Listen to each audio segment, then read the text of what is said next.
everybody, it's Jean here from Truelove Quilts for You. If you've been following along the last video, I told you my quilts, two of my quilts have been accepted into a quilt show. And one of the requirements for putting a quilt into a quilt show is specific instructions on how to label a quilt. So I'm just going to take a few moments of my time and of your time to tell you just a few little ways that I label a quilt of mine. Now, if you go on YouTube and type in labeling a quilt, there's tons and tons of different methods, very specifics. This is just an overview of how I do things, but there's all sorts of ways to label a quilt. Some of them include pre-printed labels, pre-printed factory-made labels, handmade labels, embroidered labels, inkjet printer labels, freezer paper labels that you can put through a printer. But the way I generally do a quilt, there are two different ways for me. I sell quite a lot of my quilts. So what I had done many years ago, this is how they came. I had purchased from a actual manufacturer label making company. I purchased these little quilt labels here, or a label. They come, let me see if I can find the end of one. They come on a wrapped up, I think quantities of 100 or so. And they come just, obviously the company's just labeled them, and there's a little registration mark that you can cut apart your label. Now on this label, which I put on my quilts that I sell to people, I don't want a quilt glaring with my name and my, just Susie Joe, because this my quilt might be making being a present. Oh, I can't talk. Might be a present to someone. But as you would get a quilt from a shop, there's a manufacturer's label, and that's what this little label is. Now this little label is printed on white, and it's printed in pink, so it's pretty, but it's tiny.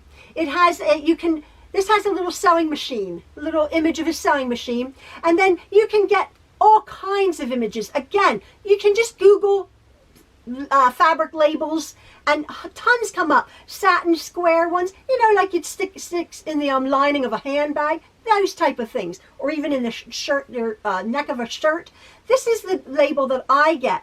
Now the information that I put on my label that is like from my shop going to a person, it says Truelove Quilts for You in capital letters, and then I have my email address, and then it says a special quilt for you.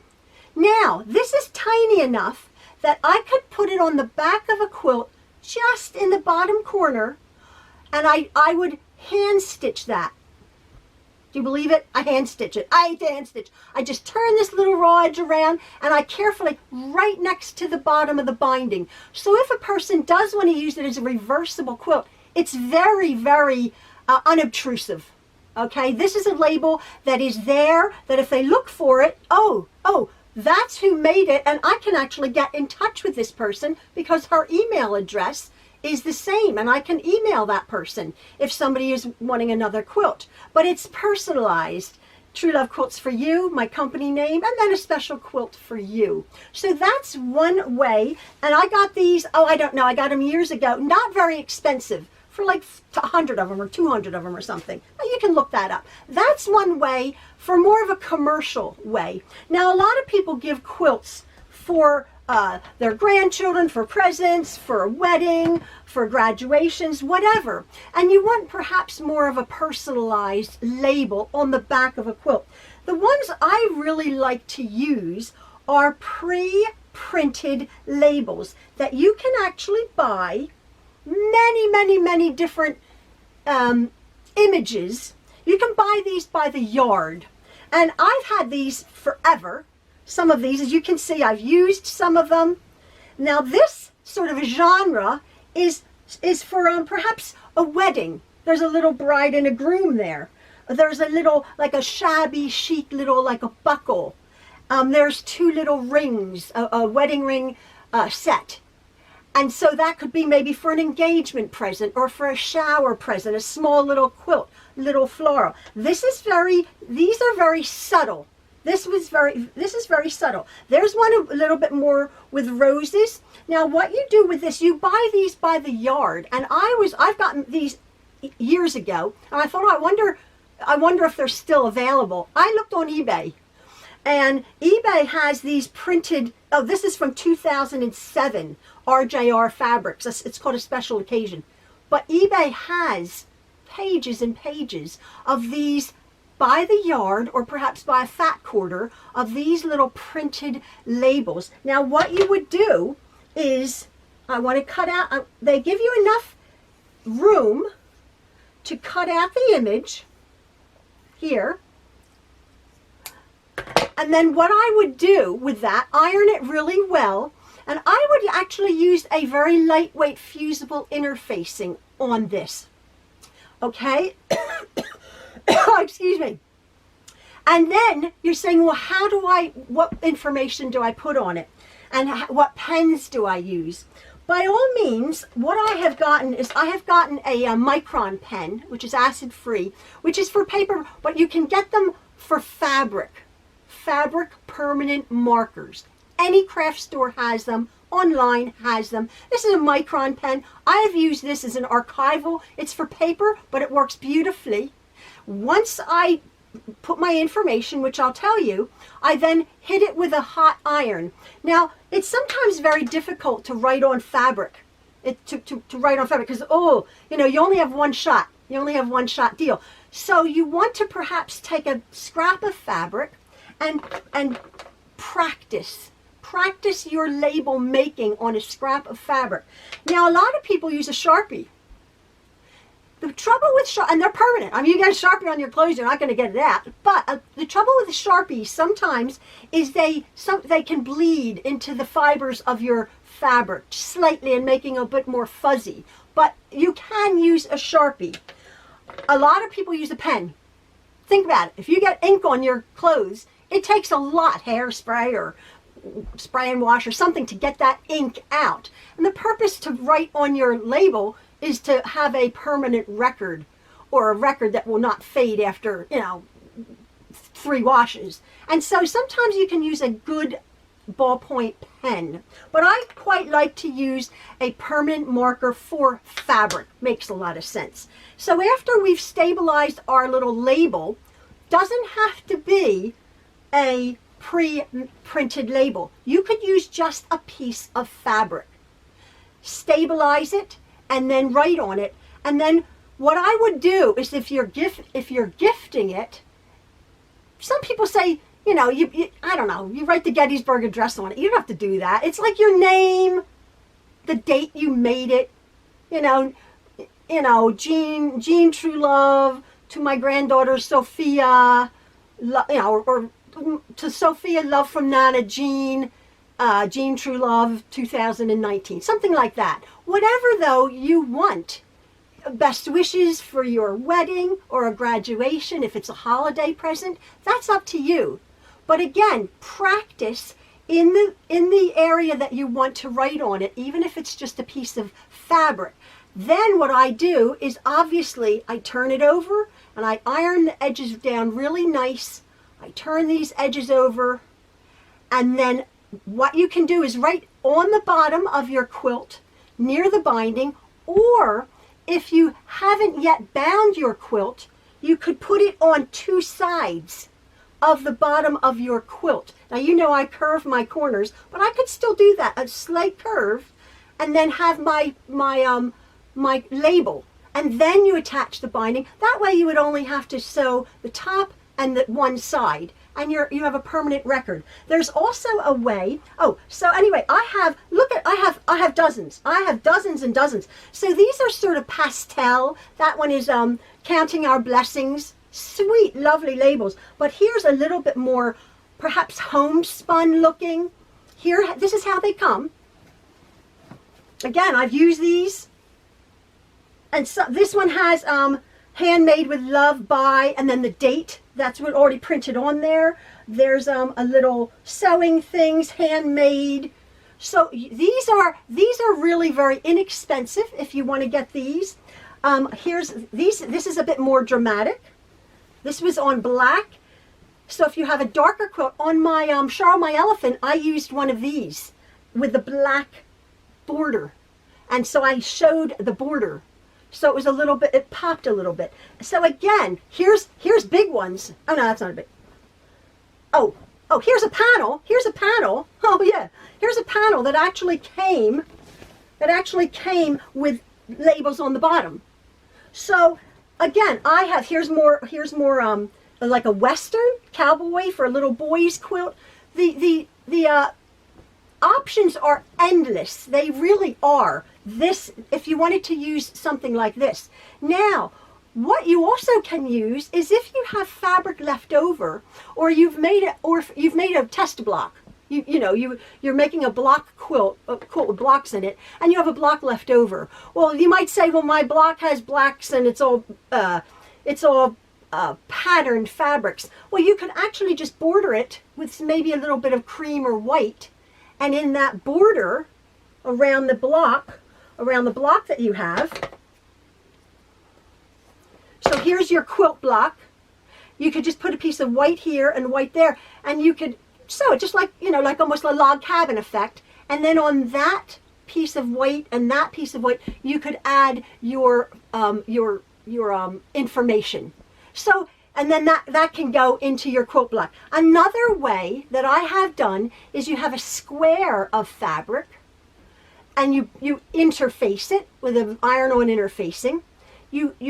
This isn't quite square, but you would fold that in half diagonally, and then you insert this into the corner of your quilt with the information here, and then maybe on a smaller wall hanging, you can actually, you put it on before the binding, then you bind your quilt on the two corners with the information. You can actually then hang, if you have another one here, you can hang a small rod on the back of your quilt. This could be a quilt hanger in itself, as well as a quilt label. Again, there's fabric you can get packages of pre-made, like a white cotton on a paper backing to thread through your inkjet printer. You can, by all means, if you have, which I do have, but I haven't used it for years, embroider a label.